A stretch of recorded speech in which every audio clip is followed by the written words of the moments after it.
Zara Ziouani, décidément, est chef d'orchestre, une des rares chefs d'orchestre femmes en France. On a évoqué un peu de votre parcours tout à l'heure. Je vais, pour introduire, quand vous avez voulu diriger un orchestre, vous nous avez dit tout à l'heure que la meilleure des choses, peut-être, c'était d'en créer un. C'était compliqué, autrement, c'était compliqué de diriger un orchestre si on n'a pas soi-même le sien.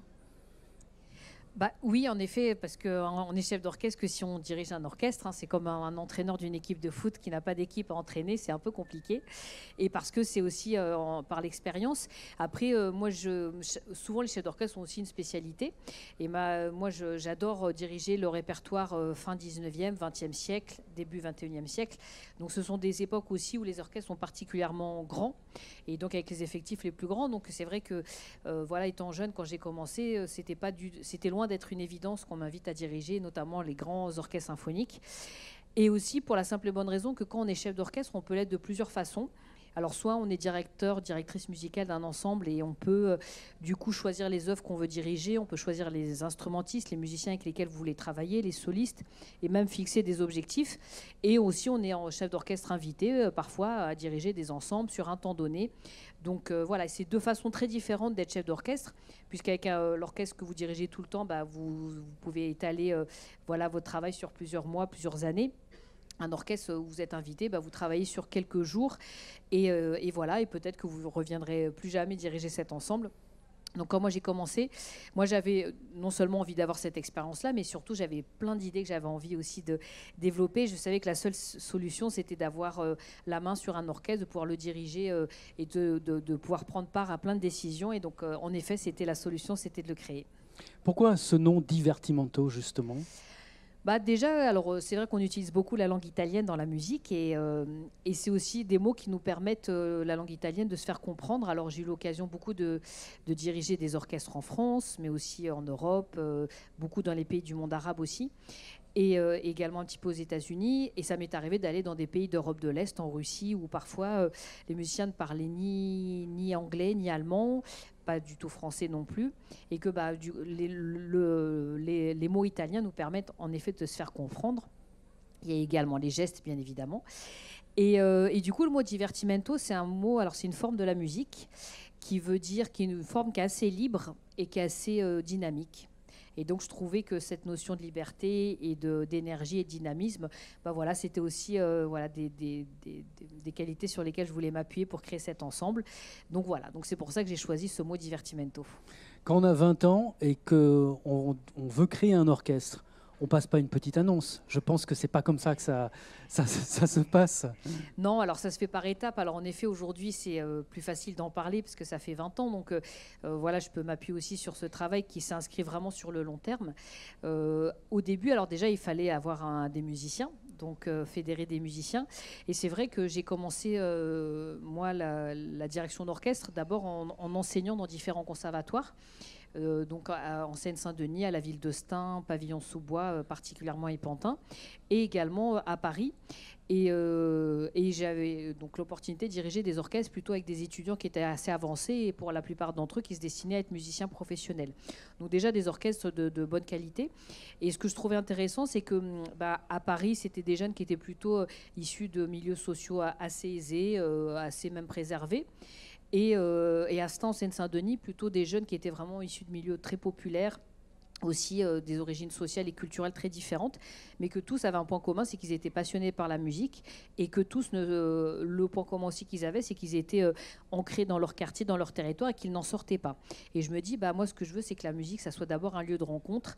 Alors peut-être j'aurai l'occasion de parler des autres rencontres après, mais on rencontre entre la musique classique et d'autres styles de musique, mais aussi rencontre entre des personnes. Et je me dis, il fallait que ça s'incarne aussi dans l'orchestre. Et donc, quand j'ai souhaité créer l'orchestre Divertimento, j'ai d'abord invité les jeunes de Stein et de Paris à se rencontrer. Donc ceux de Stein sont venus à Paris pour des répétitions, ceux de Paris sont venus à Stein pour d'autres répétitions. Parfois ils n'étaient jamais sortis de leur quartier ou de leur arrondissement. Et ça a été d'abord ce lieu de rencontre et après avec aussi des musiciens professionnels qui avaient envie de partager cette aventure. Donc ça a été la première étape. Puis l'orchestre petit à petit après s'est développé et est devenu professionnel entièrement. Voilà, et puis après il faut avoir aussi des gens qui nous font confiance. Et il y a beaucoup d'endroits où certains élus étaient assez convaincus de mon enthousiasme et de mon énergie, mais avaient du mal un peu à me faire confiance. Et il a fallu que ça soit une association de plein de caractéristiques, les musiciens qui s'associent à cet engagement, et aussi des élus locaux. Donc ça a été ceux de la ville de Stein qui m'ont fait confiance pour nous aider à venir nous installer, pour avoir une salle pour répéter, des chaises, des pupitres. Alors au début, quand j'ai créé l'orchestre et qu'on partait en déplacement, c'est moi qui conduisais le camion, qui portais les timbales, je faisais les fiches de paye pour les musiciens professionnels, donc j'ai appris à tout faire. Donc j'en apprécie d'autant plus maintenant quelque part le confort quand je viens uniquement pour me mettre devant le pupitre et diriger auprès de certains orchestres, mais voilà, j'ai mis la main à la pâte comme beaucoup, et puis petit à petit ce projet s'est développé. Donc en fait, un chef d'orchestre tout seul il est rien, parce qu'il a besoin de plein de musiciens pour pouvoir créer son orchestre et jouer.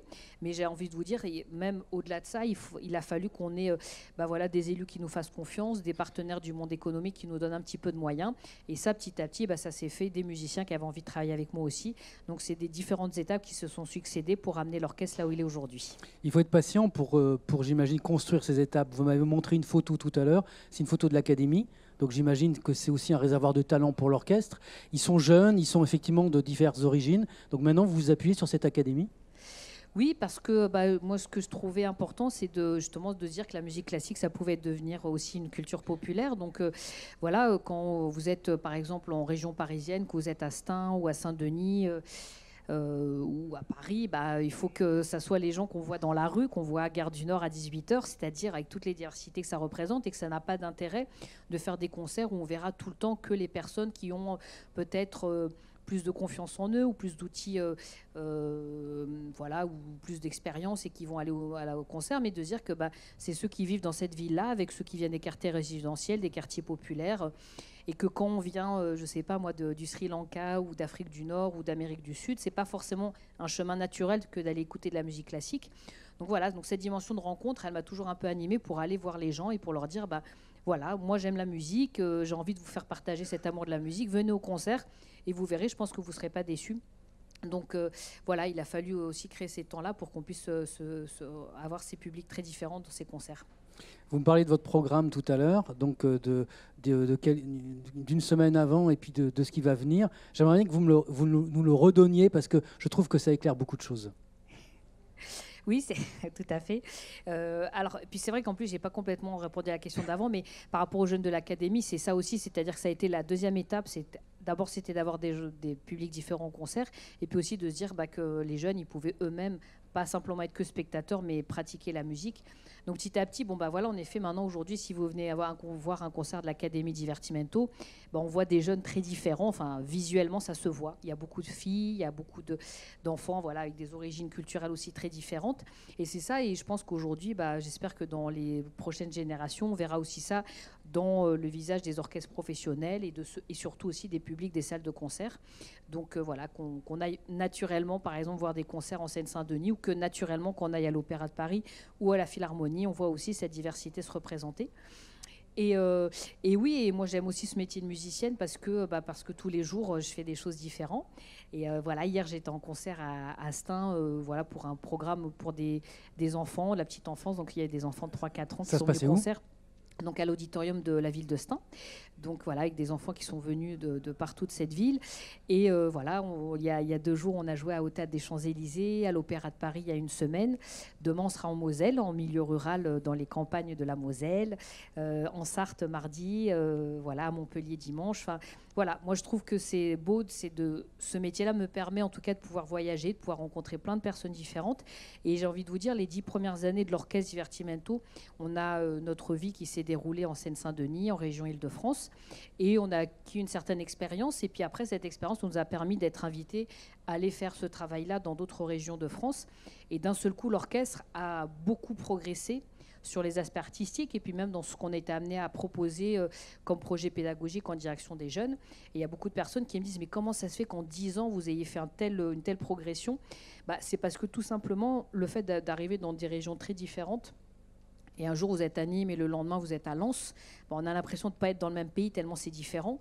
Donc, en fait, tous les jours, moi, je ne peux pas m'installer dans ma zone de confort. On est obligé de travailler pour être bon tout le temps parce que tout le monde mérite d'avoir le meilleur artiste devant lui. Donc, on essaie d'être à chaque fois le meilleur et que quand on va jouer aussi à la Philharmonie de Paris, faut qu'on honore aussi cette invitation parce qu'on a d'autres grands orchestres qui y sont quelques jours avant et quelques jours après. Et puis aussi parce que des choses qui sont évidentes dans un territoire ne le sont pas du tout dans un autre, qu'il y a des histoires différentes. Donc moi, ça m'a amené aussi à me réinterroger et à questionner avec nos musiciens à chaque fois comment on pouvait faire en sorte à ce que cette musique elle soit encore plus appréciée, travailler sur des programmes différents. Donc voilà, donc c'est vrai que moi, mon métier de musicien, je l'aime parce que tous les jours, je rencontre des gens différents et que j'apprends surtout des choses différentes tous les jours. Merci. Est-ce que vous avez des questions ?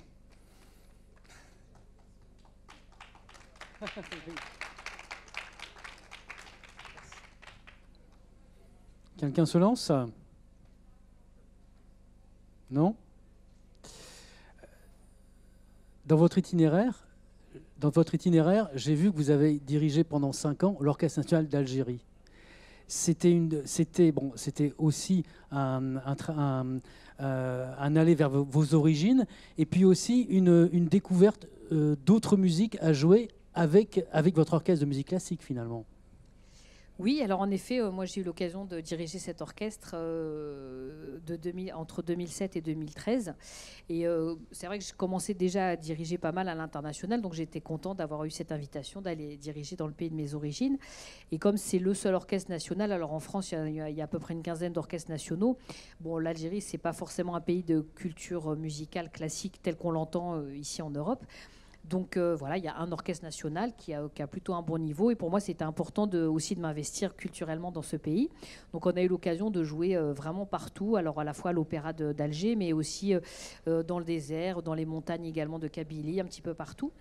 Et j'étais toujours frappée de voir des gens très différents. Ça m'est arrivé de jouer en plein désert, voilà, avec aussi des bédouins qui venaient en tenue traditionnelle et parfois d'être la seule femme dans la salle, puisque dans l'Orchestre national d'Algérie, au début, il n'y avait que des hommes dans l'orchestre et dans le public, il n'y avait que des hommes. Et que c'était quelque part voilà, une situation assez atypique, assez originale et aussi assez belle de montrer que dans un pays du monde arabe, alors quand je dis assez belle, il y a du chemin et que moi j'ai beaucoup travaillé pour qu'il y ait plus de femmes dans l'orchestre, mais que de se dire que moi j'arrivais, j'étais voilà, comme j'étais et que je dirigeais un orchestre et qu'il y avait du monde qui venait pour voir ce concert. Donc c'était voilà, ça m'a peut-être enfin, en tout cas, ça m'a plu de vivre cette expérience. Et puis, la première fois que j'ai fait un concert en Algérie, le directeur de l'orchestre est venu me voir en me donnant une partition. Et donc, je dirigeais une symphonie de Beethoven et un concerto de Haydn pour violoncelle et orchestre. Et en me disant, tous nos concerts, on joue une musique classique algérienne. Donc, voilà, il m'a tendu une partition. Et donc, moi, je l'ai travaillée. Alors, moi, je suis plutôt spécialiste de Beethoven, de Brahms, de Tchaïkovski, de Saint-Saëns. Donc, voilà, j'ai appris la partition voilà, qu'on m'a donnée.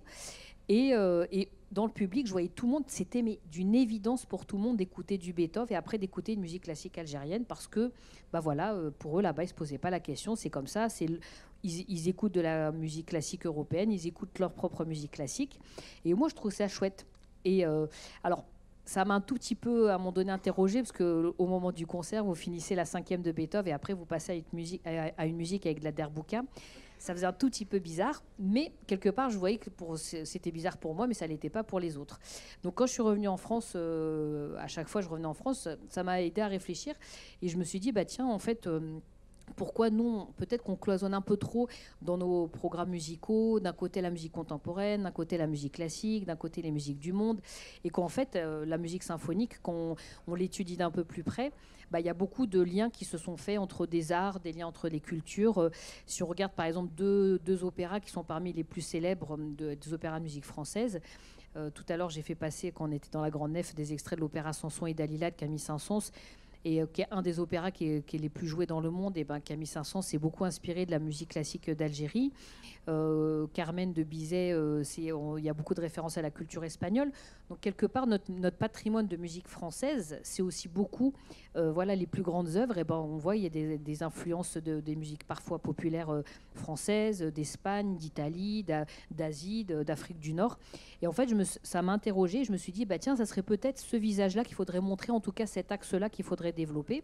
Et donc, j'ai été amenée souvent, par exemple, dans mes programmes, à jouer des œuvres du grand répertoire symphonique, donc comme c'est le cas de Saint-Saëns ou de Manuel de Falla ou de Bizet, et ensuite de montrer les musiques traditionnelles et populaires qui les ont inspirées, et donc parfois de jouer de la musique classique du monde arabe, de la musique de flamenco, pas juste pour dire que c'est sympa avec un orchestre de jouer cette musique-là, mais pour montrer qu'en effet, les compositeurs ont entendu cette musique, s'en sont inspirés, et c'est ce qui a permis la création de certaines des plus grandes œuvres du répertoire symphonique.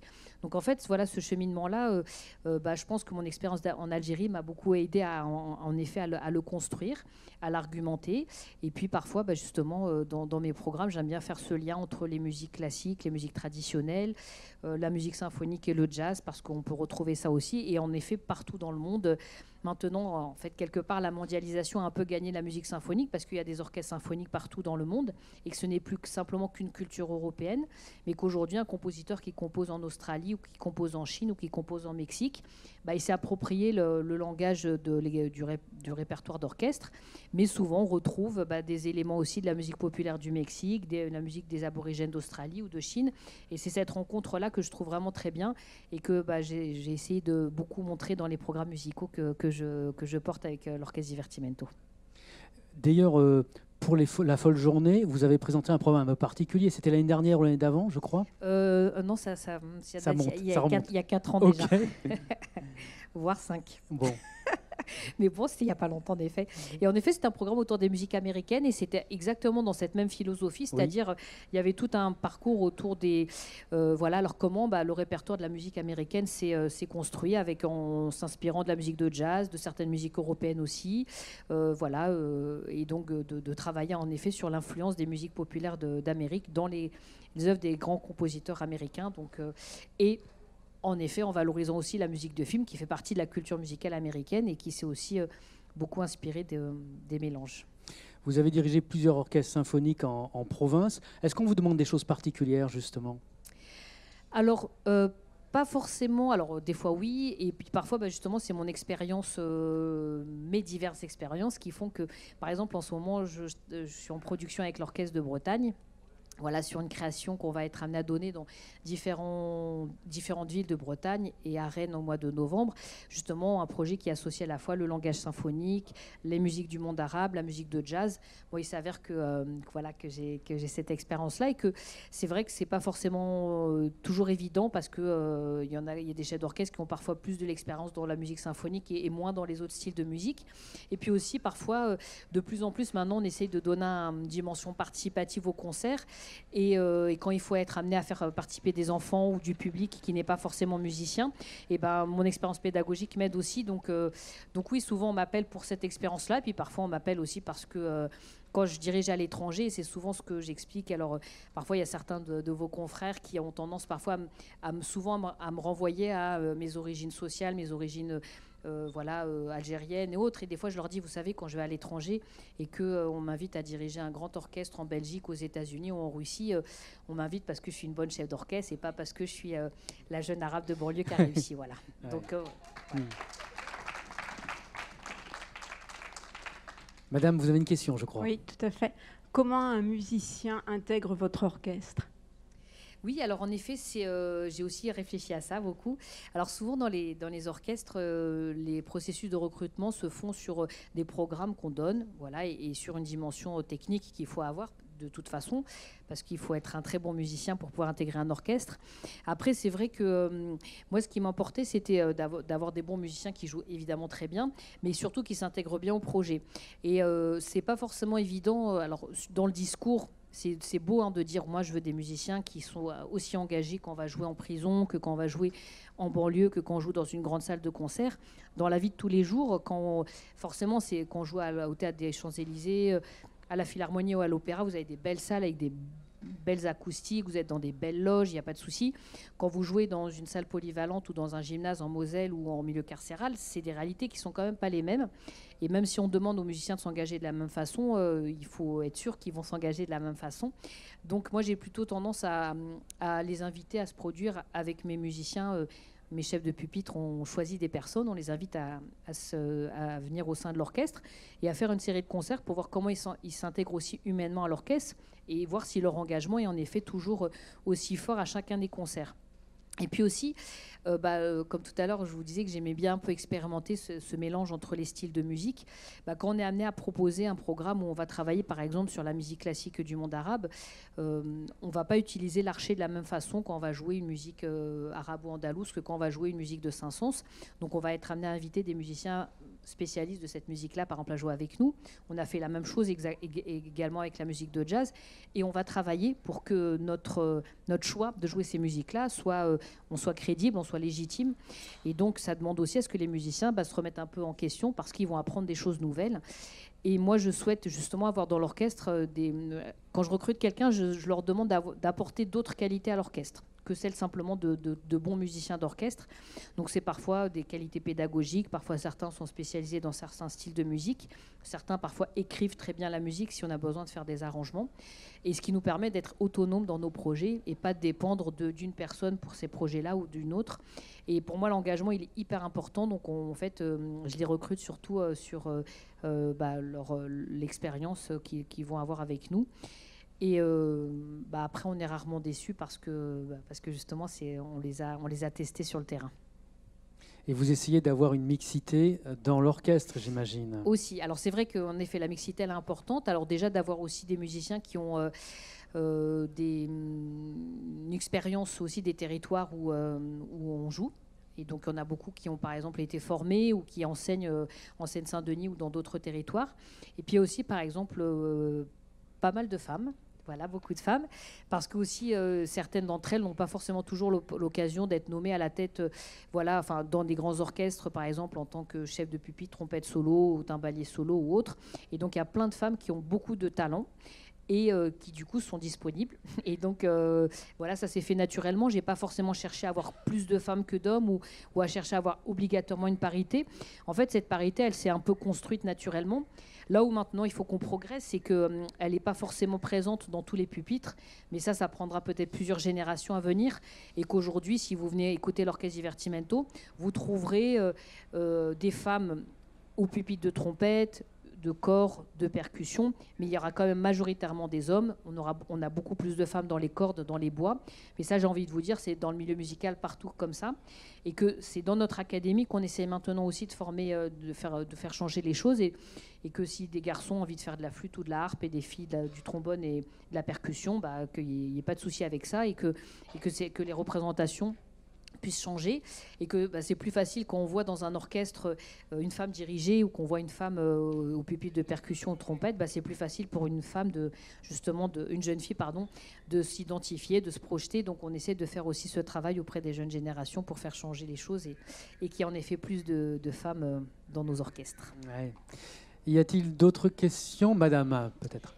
Oui, merci pour la présentation de votre démarche que je trouve très intéressante.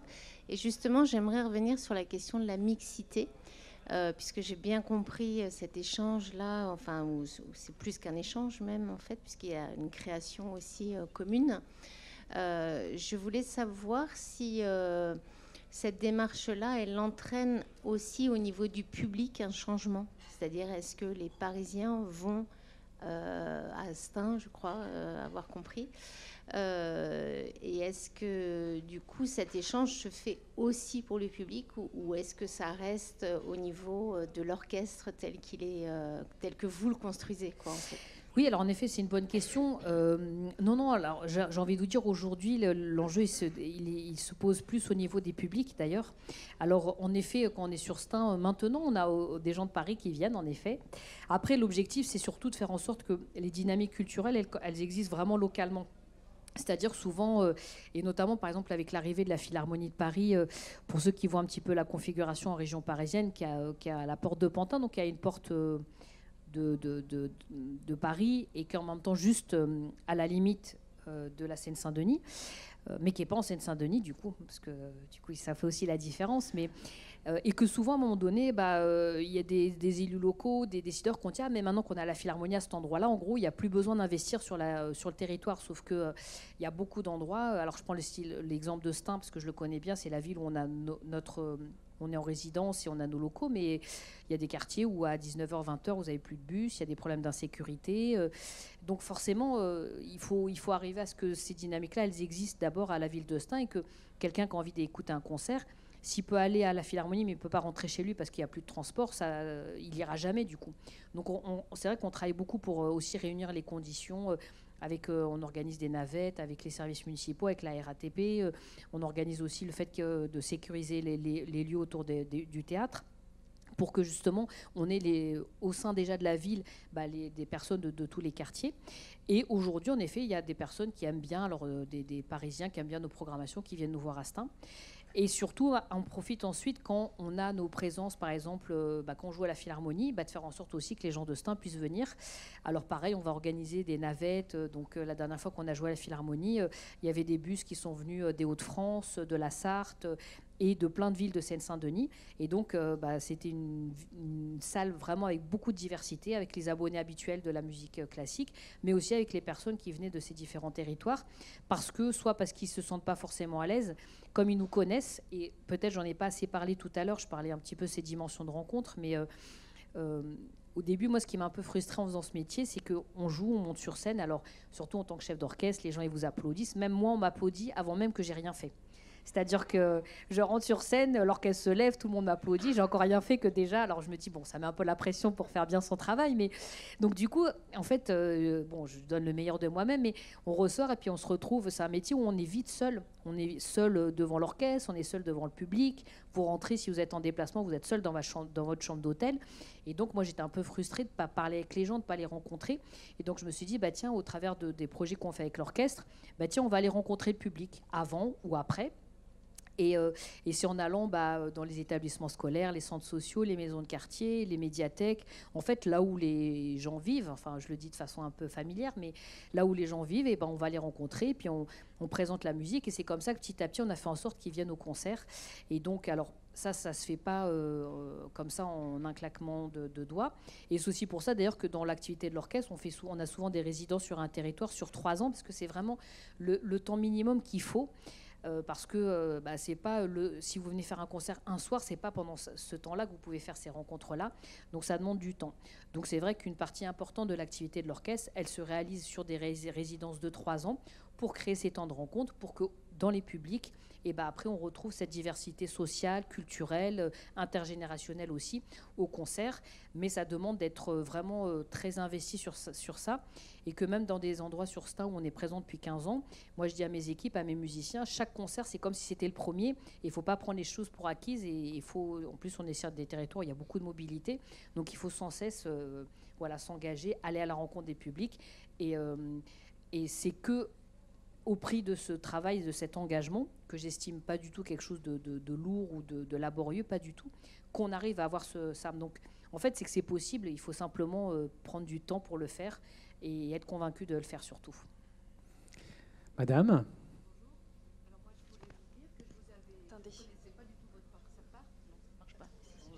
Pardon. Ça y est. Voilà. Que je ne connaissais pas du tout votre parcours, mais je vous ai vu dans une émission à la télévision il n'y a pas très longtemps, dans Prodige, et je vous ai vu diriger et je vous trouvais extraordinaire. J'aimais beaucoup votre gestuelle et surtout, j'avais beaucoup apprécié votre pédagogie avec les enfants.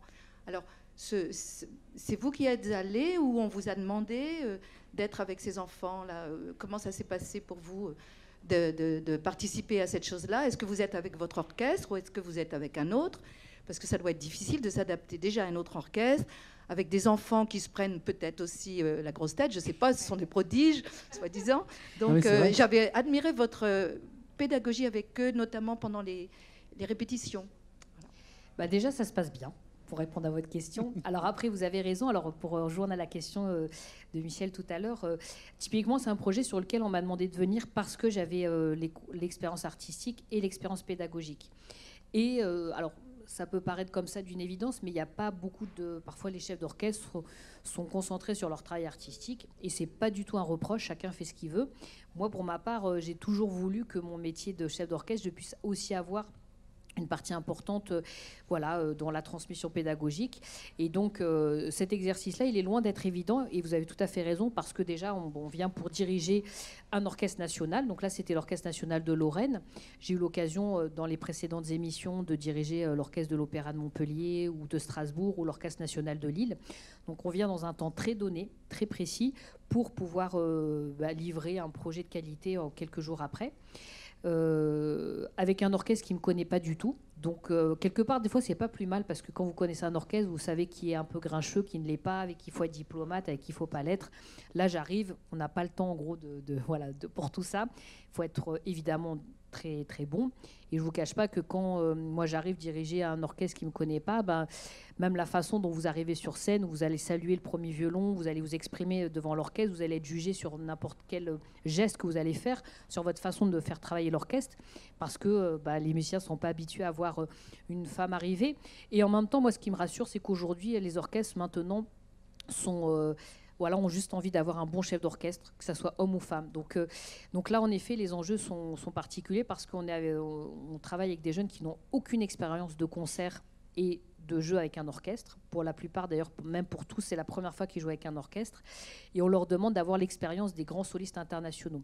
Donc, comme ils n'en l'ont pas, et moi, l'enjeu, c'est tout le travail, c'est moi qui dois porter ça, c'est-à-dire de leur donner les clés en quelques répétitions, et c'est ce que vous avez pu voir, je pense, dans le travail, c'est en quelques répétitions de leur donner un petit peu les clés pour faire en sorte qu'ils puissent jouer avec un orchestre, qu'ils puissent eux-mêmes se faire plaisir. Et puis surtout, quand vous vous retrouvez en tournage, puisque c'est enregistré, même si on en a déjà fait certaines en direct, mais c'est enregistré avec un orchestre professionnel, avec un public où il y a plusieurs milliers de personnes. Donc là, typiquement, ça fait partie des projets où c'est France Télévisions qui m'a demandé de venir, parce que justement, j'avais à la fois cette expérience avec les orchestres nationaux et avec les jeunes. Merci. Est-ce qu'il y a d'autres questions? Oui, madame. Bonjour madame, j'admire votre parcours. Je vais vous demander, en vous écoutant parler des enfants, des musiciens, rencontrez-vous des musiciens qui ne jouent qu'à l'oreille? Enfin, si j'arrive à m'exprimer, c'est-à-dire qu'ils ne savent pas lire ni écrire la musique, ni apprendre le solfège. C'est marrant parce que vous n'êtes pas la première à me poser la question aujourd'hui. Les musiciens, en fait. Entre autres, les musiciens, quelquefois, tziganes. Alors, dans les musiciens d'orchestre, tout le monde sait lire, parce que ce ne serait pas possible. Donc voilà, tout le monde sait lire parfaitement, bien évidemment. Et puis chacun a la partition qui correspond à son instrument, et on est tous là.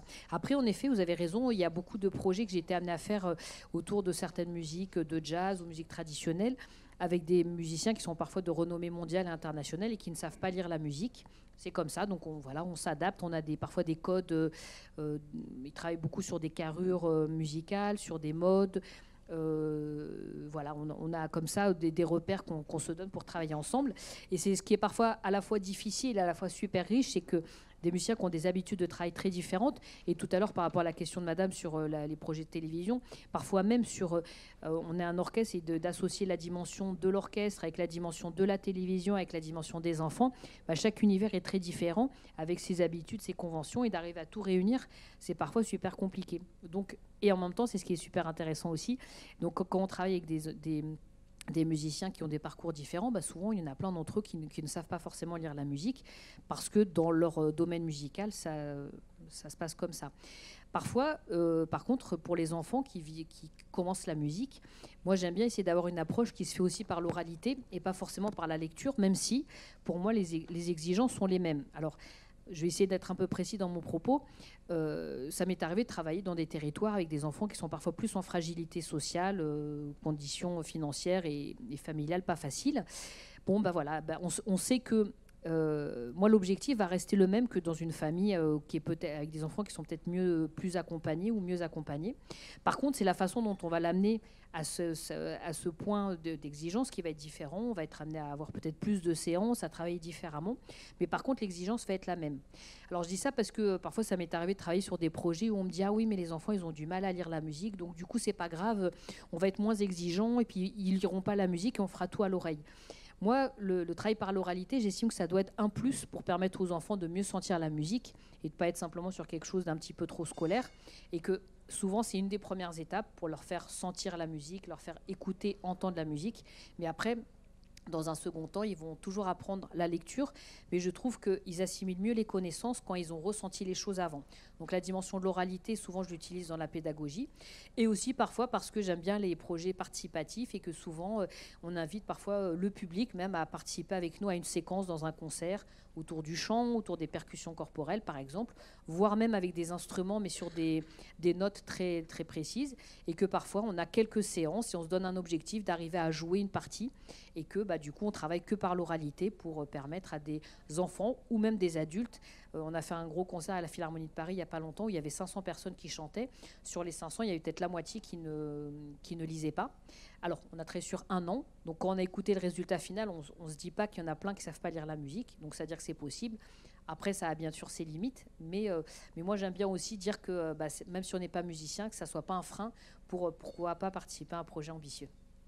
Merci, monsieur. Je crois que vous avez une question. J'en aurais une aussi avant ta conclusion. Si vous me le permettez, j'aurais une faveur à vous demander. Bien sûr. Vous avez parlé de percussion physique, vocale ?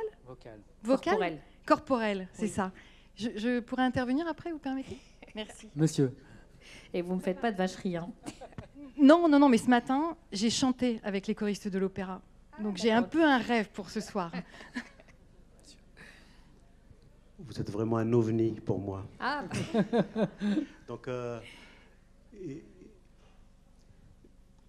y a eu Zinedine Zidane, ZZ, un chef d'orchestre footballistique. Et aujourd'hui, il y a Zaya Ziwani, un autre ZZ au niveau de la musique. Donc, excusez-moi cet aparté, mais je souhaiterais que vous puissiez, autant que faire se peut, à partir de votre parcours, votre histoire, votre recul, nous dire, selon vous, qu'est-ce qui pourrait favoriser l'éclatement du plafond de verre et l'émergence de nouveaux ZZ dans d'autres domaines que la musique et le sport, des domaines comme la science et la politique. Oui, alors après, merci de votre intervention. En fait, moi aujourd'hui, notamment avec notre académie, moi je reste souvent très lucide avec ça, et je dis peut-être que déjà pour former un musicien professionnel, il faut 20 ans. Donc des fois aujourd'hui on me dit oui, ça y a combien de musiciens professionnels vous avez formés ? Je leur dis aujourd'hui je ne peux pas vous dire parce qu'ils n'ont pas encore fini de se former. Alors il y en a quelques-uns qui viennent, qui sont déjà en cours de parcours au sein de notre académie. Mais j'ai envie de vous dire, c'est pas ça. Si j'en forme, et j'en ai déjà formé quelques-uns au niveau professionnel, j'en suis ravie. Pour moi, c'est plutôt pour tous les autres, et que la musique classique et l'orchestre particulièrement, c'est une super belle école de la vie.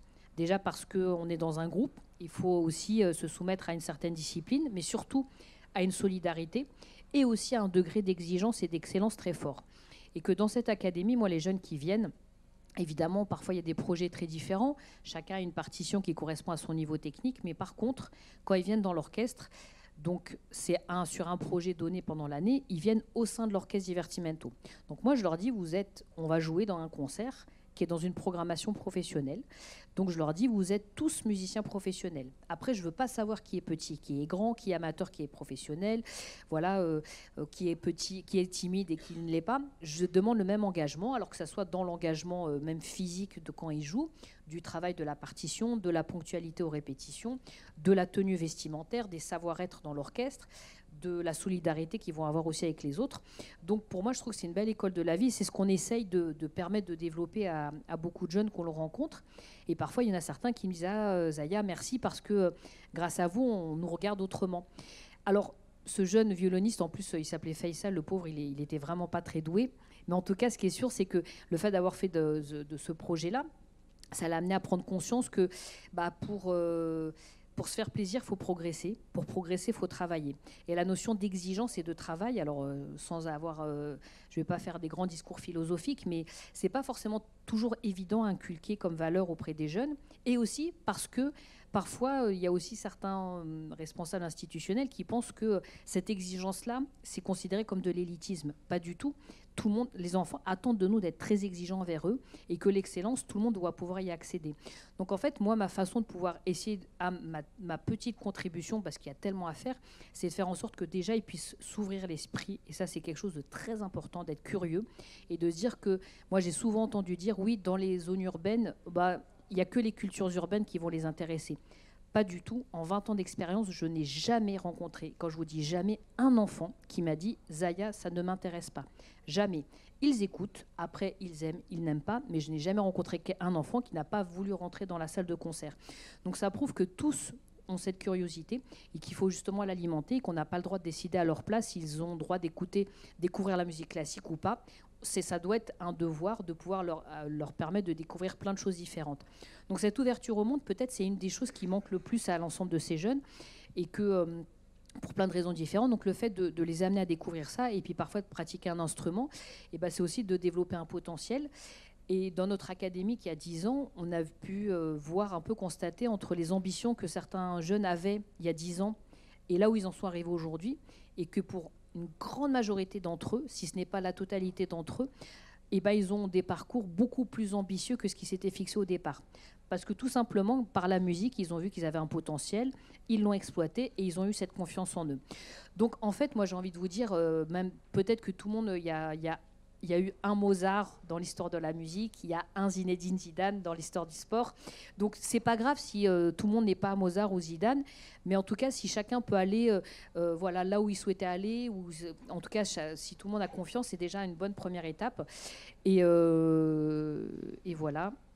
Et je voulais vous dire autre chose, mais j'ai oublié. Mais bon, c'est pas grave, voilà. Merci. Merci.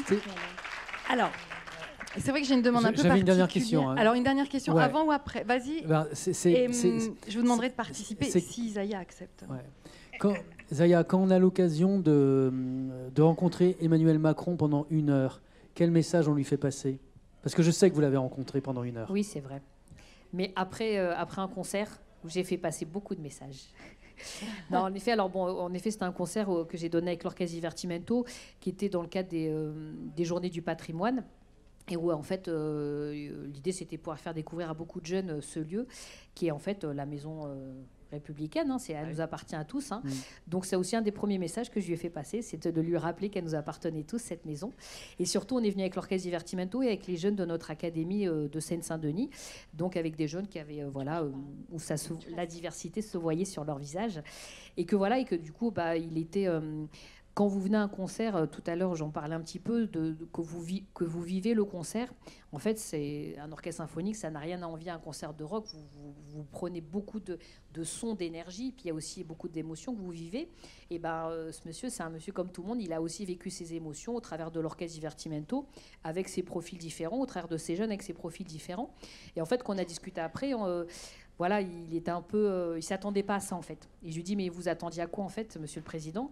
Et donc il m'a dit en effet je m'attendais pas à ça. Et donc je lui ai rappelé que c'était important que sur l'ensemble des territoires de continuer à investir, et que dans une époque où aujourd'hui on enlève beaucoup de financement aux collectivités locales, et que c'est aussi les collectivités locales qui portent beaucoup la culture en France, et qu'aujourd'hui s'il y a un orchestre Divertimento à Stein ou dans d'autres endroits, c'est que c'est parce qu'il y a aussi beaucoup d'élus locaux, et c'est malheureusement pas grâce au financement qu'on a au niveau national que ça existe. Donc je lui ai rappelé que il y a beaucoup d'inégalités qui existent en France, et ça je crois qu'on le sait, par rapport à la mobilité, aux effectifs qui sont donnés dans les hôpitaux, les transports, les effectifs de la police ou de l'éducation nationale dans les territoires, mais que la culture, c'était aussi un des sujets où il y avait le plus d'inégalités, et que si ça continuait comme ça, je lui dis, voilà, l'orchestre que vous avez écouté aujourd'hui, Monsieur le Président, peut-être que dans quelques semaines, il n'existera plus, parce qu'à force de baisser les dotations partout, nous, on n'a plus les moyens de fonctionner, et que comme au niveau national, encore aujourd'hui, l'Orchestre Divertimento, il est considéré comme un orchestre qui est un peu particulier, qui est un peu atypique, et que les endroits où on va jouer en milieu rural ou en milieu urbain, on considère ça comme de la politique de la ville et pas comme un travail culturel, et que du coup, notre engagement de terrain, qu'il a valorisé d'ailleurs, sur lequel il m'a beaucoup félicité, cet engagement de terrain, on ne pourrait plus l'avoir parce que les politiques publiques ne nous le permettraient pas. Donc voilà, on a donné un concert, c'était important de montrer l'excellence de notre travail, parce que comme justement il enseigne Saint-Denis, souvent je dois convaincre les gens de leur dire, vous savez, c'est un orchestre professionnel, c'est pas un orchestre d'amateurs, parce que la plupart pensent que c'est pas possible d'avoir un orchestre professionnel en Seine-Saint-Denis, ou c'est pas possible qu'un orchestre professionnel aille en milieu rural ou aille en milieu carcéral. Donc c'est un peu le message, et c'est bien qu'il l'ait vu de ses propres yeux. Donc voilà, donc maintenant on continue à être engagé pour les convaincre. Voilà. Merci pour tout ça. Merci beaucoup. Stéphanie, je crois que tu as quelque chose à nous demander. Alors merci beaucoup, Zaya. Moi, j'ai quelque chose à vous demander qui n'est peut-être pas... Alors, vous nous quittez, vous avez tort. Je ne sais pas si c'est possible. Vous avez parlé de percussion corporelle tout à l'heure. Vous nous avez expliqué que vous faisiez découvrir cette activité, cet apprentissage aux amateurs. Est-ce que vous seriez d'accord pour nous montrer, nous embarquer dans cette histoire pendant quelques minutes? Et je ne vous cache pas que c'est aussi pour faire une photo, parce que c'est vous qui clôturez l'Agora. En fait, moi, et on aimerait bien faire quelque chose avec vous. J'aime bien faire ça quand il y a des musiciens avec moi. Alors, vu qu'il n'y en a pas, par contre, je peux vous apprendre, et je serais ravie, en plus, il y a des petits jeunes avec... donc, c'est pour la relève de demain. Oui, exactement. De vous apprendre à diriger des battues du chef d'orchestre. Ah bah, avec voilà. Plaisir. Est-ce que vous voulez vous approcher? Je vous avais parlé d'une photo, si vous voulez bien vous lever. Voilà. Alors, mesdames, messieurs, approchez-vous. Je pense qu'on va voir quelque chose d'exceptionnel pendant quelques instants. Tout à l'heure, j'expliquais, j'en avais parlé un petit peu cet après-midi, que par rapport au geste du chef d'orchestre, il y a... voilà. Alors, il y a des gestes qui sont les mêmes, peu importe où on va diriger dans le monde, et puis il y a des gestes qui vont être propres à chaque personne. Alors, à votre avis, je vais vous faire un petit quiz. Si je fais ce geste-là, qu'est-ce que ça représente pour vous? On arrête, tout à fait. Alors, si par exemple, je fais ce geste-là, voilà, donc crescendo, et si je fais ce geste-là, voilà. Alors, je vais battre une mesure et vous allez me dire, à votre avis, si la musique que j'entends dans ma tête et que je dirige, est-ce qu'elle est rapide ou est-ce qu'elle est lente? Rapide. Et je vais diriger d'une autre façon et vous allez me dire si vous pensez que la musique, elle est plutôt incisive ou douce. Moi, je suis sympa, je vous donne 2 options, hein, ça va. Incisive. Donc vous avez vu qu'en quelques secondes, vous avez compris plein de choses, plein de gestes. Alors après, évidemment, en fonction de la musique, en fonction des personnes que vous avez en face de vous, vous allez être amené à faire ces gestes plus ou moins forts, plus ou moins, avec plus ou moins de caractère, mais en effet, c'est les quelques gestes. Alors après, la plupart des compositeurs ont composé leur musique sur des musiques à 2 temps, à 3 temps ou à 4 temps. Et ces figures de musique à 2 temps, à 3 temps et à 4 temps, et ben en effet, partout dans le monde, on les dirige de la même façon. Alors, ce que je vous propose, on va d'abord apprendre à diriger la mesure à 2 temps. Vous allez voir, c'est très simple. Donc, on lève tous la main droite. Attention, parce que moi, je suis à l'inverse de vous, forcément. Hein, donc, la main droite. Et le repère en musique, c'est toujours le premier temps. Donc, le premier temps, il sera toujours en bas. 1 et 2. 1 et 2. Ce qu'il faut se dire, c'est qu'il y a une ligne imaginaire, c'est comme si vous aviez une ligne devant vous, et que les musiciens, eux, imaginent ce premier temps quand le geste va rencontrer cette ligne imaginaire. Donc en fait, il faut descendre, pas forcément en bas jusque-là, mais à peu près un peu au niveau du nombril. Bon, ça c'est super, vous avez vu, la mesure à 2 temps, c'est assez simple. Maintenant, la mesure à 3 temps, vous allez voir, c'est pas très compliqué, donc on part toujours en haut, la main droite, voilà, et premier temps en bas. Le deuxième temps à l'extérieur, donc comme ça, deuxième temps. Et troisième temps en haut. 1, 2, 3. 1, 2, 3. Puis après, en fonction, voilà, on va faire ça avec plus de souplesse, ou au contraire, un peu plus tonique, si jamais c'est une musique un peu tonique. Voilà. Et maintenant, la mesure à 4 temps. Alors, vous allez voir, il y a une autre dimension qu'on va rajouter. Donc, toujours, on lève le bras en haut, le bras droit. Premier temps en bas. Et le deuxième temps, on va le mettre à l'intérieur vers le cœur. Vers le cœur, 2, 3 à l'extérieur et 4. Donc, premier temps, 1, 2, 3, 4, 1, 2, 3, 4, 1. Alors, parfois, les enfants... Alors, ce que je vous propose... Regardez, on va battre la mesure à 2 temps. Et pour les petits jeunes, vous connaissez Star Wars, les jeunes? Alors, je vais chanter, je vais essayer de chanter, parce que la plupart des enfants, je leur mets un enregistrement qu'on a fait de Star Wars, donc ça envoie les watts un peu. Et donc on y va. Alors, vous allez voir, attention, ça va aller vite. Hein. On y va. Et ta ta ta tam pam pa pa pa pam pa pa pa pam pa pa pa pam pa pa pa pam. Voilà, c'est à 2 temps, donc ta ta ta ta. Voilà. Ta ta ta ta pam pa pa pa pam. Voilà. Et vous êtes déjà fatigués? Non mais c'est quoi ça? Non, je rigole. Bon, merci à tous. Merci Zaya, merci.